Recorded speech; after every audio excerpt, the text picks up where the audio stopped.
देश नीति केवल सच्ची और पक्की खबरें। देश नीति में दर्शकों आपका स्वागत है। मैं हूं आपके साथ राशिद जहीर। राहुल गांधी ने क्या भारतीय जनता पार्टी को, मोदी जी को आदिवासी ओबीसी वाले जाल में फंसा दिया है? ये बात मैं आपसे क्यों कह रहा हूं? पूरे देश में इस बात की चर्चा है कि छत्तीसगढ़ में एक आदिवासी को मुख्यमंत्री बनाने का ऐलान कर दिया गया। सही बात है। क्या ये अचरज है? क्या ये एक ऐसा अजूबा है जो इस देश में नहीं होना चाहिए था? जिस देश में बहुत बड़े तबकों के साथ आदिवासी तबका भी है, अगर उसका राष्ट्रपति बन जाता है, उसका मुख्यमंत्री बन जाता है, तो क्या ये एक चर्चा का विषय होना चाहिए? इतना हंगामा होना चाहिए कि देखो आदिवासियों, हमने आपकी नस्लों पर कितना बड़ा एहसान कर दिया है। मैं आपको बताना यह चाहता हूं कि राहुल गांधी ने जब से आदिवासी, दलितों की और कमजोरों की बात करनी शुरू की है, इस बात की काट ढूंढने में भारतीय जनता पार्टी का थिंक टैंक लगा हुआ था। वरना छत्तीसगढ़ में पहला आदिवासी मुख्यमंत्री किसने दिया था? अजीत जोगी, जानते तो हैं आप। कांग्रेस ने दिया था, हंगामा बरपा था। नहीं, अब हंगामा क्यों है साहब? अब इसका मतलब यह है कि राहुल गांधी ने जो वो शगुफा छोड़ा था एक ट्रैप में लाने का भारतीय जनता पार्टी को या मोदी जी को, तो क्या उसमें वो फंस गए?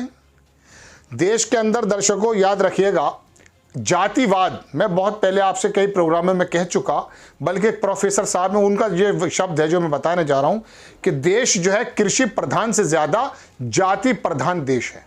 लेकिन ये भारतीय जनता पार्टी जो कहती है पार्टी विद द डिफरेंस, और 140 करोड़ लोगों को सामने हम रखकर काम करते हैं, वो आकर के इस वाले मुद्दे पर कि हमने आदिवासी मुख्यमंत्री दे दिया है, अपनी पीठ को, अपने कंधे को थपथपा क्यों रही है? क्या आदिवासी इस देश का मूल निवासी नहीं है? सबसे पुराना निवासी नहीं है?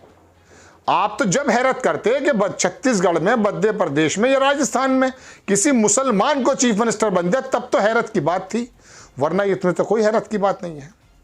चलिए, अब मैं आपको दो बातें बताना चाहता हूं। एक तो यह कि राहुल गांधी ने जिस तरह से कमजोरों का, आदिवासी का, ओबीसी का और एससी का, कमजोर लोगों की बात उठाई है, तब से भारतीय जनता पार्टी को यह समझ में आ गया था, लोगों का आरोप है कि ये वाला वोट बैंक जो हमने बड़ी मुश्किल से हिंदुत्व के एतबार से इकट्ठा किया था, अगर ये छिन भिन हो गया तो हम किसकी मां को मां कहेंगे?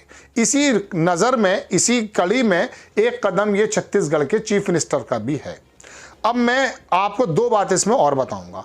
आपको याद है, मुझे याद पड़ता, रूबी का लियाकत, जिनकी नौकरी अभी छूटी है, छोड़ी गई है, उन्होंने एक बार प्रधानमंत्री जी के साथ, अवस्थी भी था शायद बैठा हुआ वहां, उसने इंटरव्यू किया था प्रधानमंत्री जी से। रूबी का ने बड़ी हिम्मत जुटा करके, हालांकि सवाल तो पहले से होंगे अंदाजे के मुताबिक, लेकिन कहा प्रधानमंत्री जी मैं आपसे एक सवाल पूछना चाह रही थी और ये मेरे मन के करीब है, और बहैसियत एक मुसलमान में सवाल पूछूंगी। यानी कि आप उस वक्त पत्रकार नहीं थी, आप एक मुसलमान की तरह सवाल। हिंदुस्तान का मुसलमान आप में विश्वास क्यों नहीं करता? भारतीय जनता पार्टी को वोट क्यों नहीं देता? कैसा उन्होंने जबरदस्त निष्पक्ष होने का सबूत दिया था, सलाम रूबी का जी। चलिए, प्रधानमंत्री जी ने उसका जवाब दिया था, वो मैं आपके सामने दोहराना चाहता हूं। उन्होंने कहा जब मैं मुख्यमंत्री था गुजरात का, तो मेरे सामने सच्चर कमेटी की रिपोर्ट लाई गई। मैंने कहा कि ना मैं मुसलमानों के लिए कुछ करूंगा, ना मैं हिंदू के लिए कुछ करूंगा, मैं 140 करोड़ लोगों के लिए करूंगा। ऐसा आइडिया जवाब दे सकता है कोई? ये क्या पूछो। लेकिन वहां अगर पत्रकार होता, कोई घाघ जिसकी रीढ़ की हड्डी सीधी होती, पूरा पहले से सवाल और जवाब लिखे हुए ना होते, तो वो कहता कि साहब जवाब तो आपका जबरदस्त है। ये 2019 से इलेक्शन से पहले का इंटरव्यू बता रहा हूं मैं आपको, जब चुनाव होने वाले थे। लेकिन आप ये बताइए, जब 100, उन्होंने आगे ये भी कहा कि जो भी घर घर के अंदर चूल्हा होगा, हर घर में होगा, उसमें 140 करोड़ लोग होंगे, इसके अंदर कोई जाति नहीं है। ये प्रधानमंत्री का जवाब था और बड़ा डिप्लोमेटिक जवाब था। लेकिन अब ये बताइए, उसी वक्त में जब वो इंटरव्यू दे रहे थे, उससे पहले वो 10% का कोटा करके आए थे। 50% तो आपको मालूम है रिजर्व्ड है ऑलरेडी, यही ओबीसी, ये सब लोग। उसमें 10% इकोनॉमिकल वीकर सेक्शन, ईडब्ल्यूएस जिसको कहते हैं, जो अपर क्लास के लोग कमजोर हैं, उनमें भी कमजोर है, इसमें कोई दो राय नहीं है। उनका वो 10% का कोटा बढ़ाकर आए थे और तारीख बदल दी थी कि 50% से कोटा 60% हो गया। रूबी का लियाकत पत्रकारिता की जगत में जो आप कर रही थी चाटुकारिता, अगर आप ये भी कह देती कि 140 करोड़ का जो आप ये नारा दे रहे हैं जो सुनने में बड़ा अच्छा लगता है, उस समय कहाँ चला गया था नारा जब 10% आपने इकोनॉमिकल वीकर सेक्शन EWS को दे दिया था। आपने उस वर्ग के बारे में क्यों चिंता की? तो फिर अगर आपने चिंता उस 10% उस इकोनॉमिकल वीकर सेक्शन के बारे में की, अपर क्लास कमजोर लोगों के, तो आपको सच्चर कमेटी डस्टबिन में जाते हुए नजर आ रही थी, उसको रोक क्यों नहीं दिया? क्या है सच्चर कमेटी? मुसलमान जानवर और दलित से भी ज्यादा बेकार जिंदगी जी रहा है भारत में, यह है वो, खत्म हो गई वो तो। अरे पुरानी सरकारें भी इस बारे में शामिल है साहब, हम खाली भारतीय जनता पार्टी को क्यों कहें, लेकिन चूंकि उनका रिजीम है देश को बदलना, देश की राजनीति को बदलना, ये उनका ध्येय था, आदत है, ये ध्येय था, है ना, लेकिन नहीं हुआ काम। चलिए खैर, अब ये बहरहाल छत्तीसगढ़ के जो आदिवासी का मामला है, 34% वहाँ पर जो है आदिवासी है, 2024 करीब है, तो अब क्या होता? मजबूरी थी साहब, बनाना पड़ेगा, क्योंकि इन्हीं आदिवासियों ने कर्नाटक में खटिया उल्टी कर दी थी, पलट दी थी कहानी।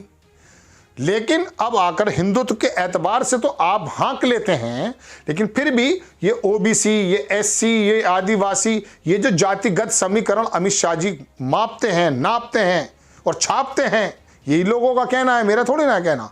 तो वही बात के मद्देनजर ये आदिवासी को बाबू जगजीवन राम एससी के बहुत बड़े नेता हुए, काशीराम से पहले भी की बात, पुरानी बात है। ये 3 नेता गिनाए जाते हैं, काम किया था, काशीराम ने काम किया था, मुख्यमंत्री ने काम किया था, 9 मिनिस्टर थे यूपीए की गवर्नमेंट में जो दलित थे। बात मिनिस्टर की नहीं है, मिनिस्टर तो आपके कांग्रेस में सलमान खुर्शीद भी थे, मिनिस्टर तो गुलाम नबी आज़ाद भी थे। मुसलमानों के लिए क्या किया? बात यह है कि आप आदिवासी के चीफ मिनिस्टर बना रहे हैं, उनके हाथ पैर खोल दीजिए, उनको बता दीजिए कि आपको जो लगाया गया है वो आदिवासी वोटों को हासिल करने के लिए नहीं, जमीन पर उनकी पोजीशन को बदलने के लिए किया गया। अब ये मध्य प्रदेश में ओबीसी लाएंगे जनाबे मन, और वहां पर लेकर आएंगे क्या कहते हैं राजस्थान में ठाकुर, देख लीजिएगा, अंदाजा तो ऐसा ही है। बाकी मोदी जी जेब से निकाल के किसका नाम दे दें, ये बहुत बड़े पत्रकार कल कह रहे थे, मुझे भी नहीं मालूम, आपको खबर कैसी लग? हाँ, मैन बात तो मैं भूल गया। तो राहुल गांधी के उस ट्रैप में, या कह सकता हूं शगुफे में, या उस रणनीति में, या उस प्लान के अंदर तो नहीं आ गए मोदी जी। राहुल गांधी ने क्या मजबूर कर दिया है इलेक्शन से पहले कि आपको you have to talk about the Adivasi, मगर असदुद्दीन ओवैसी अगर काश ये वाली कंडीशन पैदा कर पाते। असदुद्दीन ओवैसी की खबर दोबारा दूसरे एपिसोड में बनाता हूं। आपको खबर कैसी लगी अपनी राय कमेंट्स बॉक्स में जरूर दीजिएगा, चैनल को सब्सक्राइब कीजिएगा, शेयर कीजिएगा। नेक्स्ट टाइम में किसी खबर के साथ आता हूं। जय हिंद।